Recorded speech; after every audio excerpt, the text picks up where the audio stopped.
What's up, guys? Mason the Brock Henderson here, and this is the Librarians Season 3, Episode 2, and the Fangs of Death. So, this was a really, really good episode. At first. It was still good overall. But at the very end, it was almost like they sort of tacked on this cheesy little ending that certain things that maybe didn't turn out okay actually did turn out okay. So, the ending I'll talk about in a minute, but everything building up to the ending was really good. Because first of all, there was a lot more emotion in this episode than there has been. You know, one of the things about the Librarians is generally they keep it very lighthearted. It's always like, oh, woo, goody, goody, woo, we're having fun here. We're going to sing and dance and do a little number in the first episode to stop the God of Chaos. Because, yeah, he can be stopped with song. You know, stuff like that happens quite a bit. So it's interesting to see that in this episode, were the jokes there? Yes. Was some of the cheesiness there? Yes. But for majority of the episode, it was very dark and grim. I mean, even the villain in this one, Anubis, his little army of werewolves were really creepy. I mean, they're walking down this dark hallway, and then all of a sudden the walkie-talkie makes some noise, and all these bright glowing eyes appear in the dark at the end of the dark hallway. It's like, this is kind of scary. Like, I don't know, it was such a different feel for the show. And while some people might say, well, you know, this shouldn't work. I mean, if it's doing something completely different than it normally does, why would this work? Because the cheesiness can sometimes get too much. I think it's nice to see that they can have that episode that isn't cheesy. I mean, last season, I've talked about this before, last season they had that episode that was the video, they were stuck inside the video game, which is kind of a cheesy idea, but what they did with it was really emotional. You know, having Ezekiel be the only one that remembers it, having him have to deal with the deaths of his friends over and over and over again to the point where like he's become emotionally dead inside because of how many times he's had to watch them die. That was a very emotional episode, even if it was surrounded by a cheesy idea. So I don't mind seeing the fact that they can take a step away from some of that campiness and some of that cheesiness, because if it's all just, oh, there's no problems here, they can kind of get old pretty fast. And especially whenever you've got such an interesting idea as magic stored inside this building, if you lose your audience by being way too campy, being way too cheesy, whatever the case, that's not good. You want to try to keep a hold of them however you can. Adding episodes like this one that are very intense and very memorable, that's what keeps your audience. That's what's going to keep them coming back, and they did a good job with this. So let's talk about all the good stuff. So first we see Flynn having one of those nightmares that you could kind of tell it was a nightmare by the way it was set up. He sees the ghost of Charlene, who I don't really remember very well, but he sees her ghost and he's following her, steps outside, and it's apocalyptic world, like everything's burning. And of course wakes up, oh, it's a dream. But according to him, it's not actually just a dream, it's an apocalyptic vision, which apparently is a thing now. That's kind of interesting. So they go to find Charlene, he tracks her to this one place, and apparently it was, once again, some of the cheesiness. They find her thinking maybe she's in danger because she was taken in by these like spiritual nuts, like crazy people.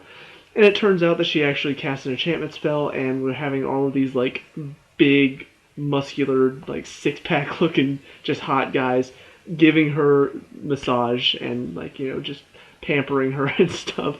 It was kind of funny. So they find her, but then they take the night off because she says she's going to help them. And so when they wake up the next morning, all of the guys are dead and she's missing. And they realize that Apep has come and probably has her. So Flynn then tracks her to this building where the rest of the episode is by using her little necklace. So they get there, they find out it's kind of deserted, they find out about the werewolves, and then they finally find their way to what I think they said was like the server room or something like that.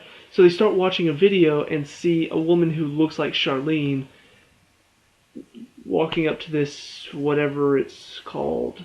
I can't remember what it's called now, but they see her like walking up to it, and it starts to malfunction, it explodes, and so this is the first part of the episode that made me go, holy crap, this is different. Because not just the fact that they might have killed Charlene. I mean, we saw some of the emotion at first when Flynn was talking about her and they're asking what's so important about her, and he starts talking about, she was the first guardian for the first librarian. And, kind of the emotion involved in that and how much it affects them. It was very well done. So to see her possibly die was just kind of like, wow, I can't believe they did that. And then Flynn's reaction to it, he's like, it's a good reaction. I mean, obviously this guy can act. I'm not saying he can't, but most of the time, Flynn in this show has just been very, like, nothing ever gets to him. Like, he is in his own little world. He doesn't listen to anybody else. It's just Flynn. And so whenever I see him, it's the same old stuff. It's the same old. Last episode, I thought it was better because he was actually interacting with the team. It wasn't just him talking to himself. That was the nice thing about it. And this one, we see him actually start to care for somebody else. It's not just his own little world anymore. Now that Charlene is possibly dead, he is on a mission to go find her. He nearly puts them all in danger. Ultimately, they manage to escape from the werewolves to get to the infirmary, but not before they lose one of the guys who apparently, I guess, was dating the girl that was in his base. So the fact that, he was lost, that in itself is kind of like, wow, I can't believe they actually decided to do that. I don't know, it was very interesting to see that he was a side character. He was just a character for this episode specifically, and yet you're willing to actually kill off one of these side characters who is connected to another one.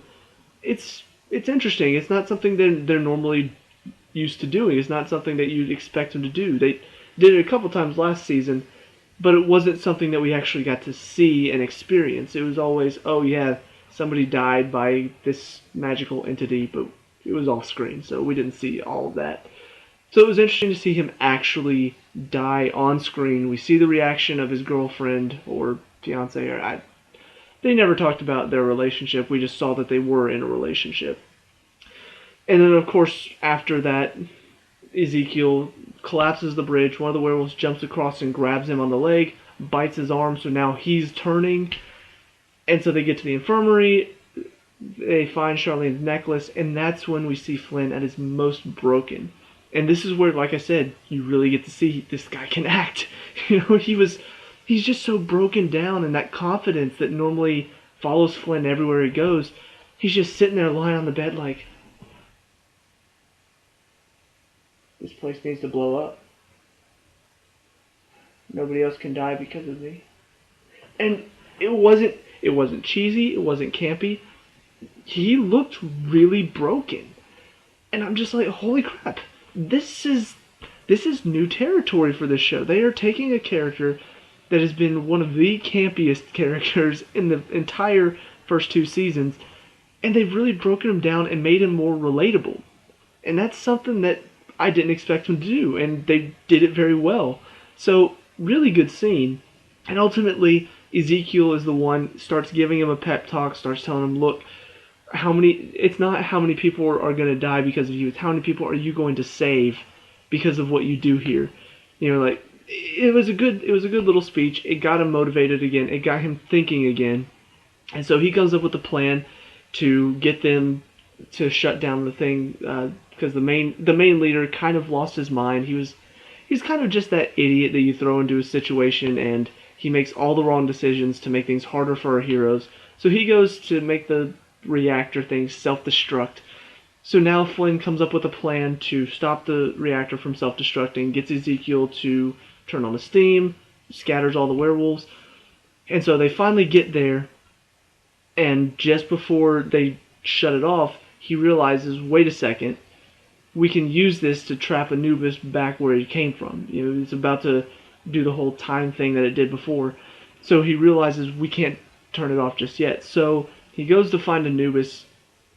All of this stuff is going on. We see Eve and Jenkins both, their story was kind of interesting, but it wasn't the main focus. They were following this woman who, pretty much straight from an episode of Fargo, turns out that she was possessed by Apep and was just kind of making them walk around and not really taking them anywhere, just buying time while Anubis tries to kill all of their friends. So they follow her to the base. She goes inside, so they follow her inside. And so when Flynn gets Anubis and all the werewolves to come towards him, Apep shows up too and says, "You really think that I'm going to fall for this?" And that's when Eve shows up, tackles her into the place that's about to suck all of them in. Pretty much reliving that Stargate episode. I'm not sure if you guys ever watched it, but I think it was the pilot episode, they had the Stargate do this where it starts sucking in everything and they pretty much have to hold on to this chain to keep from being sucked in. So Anubis gets sucked in. Apep, it looks like, gets drawn out of her body and then sucked in. And so that's where it ends. They manage to get everything back to semi-normal, save the base, save the people inside the base, aside from the two characters that got killed off before, managed to save the lady that was possessed by Apep. So it kind of feels like a semi-happy ending. And I'm just like, even though, yeah, they managed to save a lot of people, they managed to kind of wrap up this little story for now, it was still a good episode. It was still took a lot of chances, still had the guts to kill off Charlene and have Flynn have to go through. And then at the end, you see Cassandra. Like, I finally pieced together the rest of the video, and I'm just like, no, please don't. Please don't.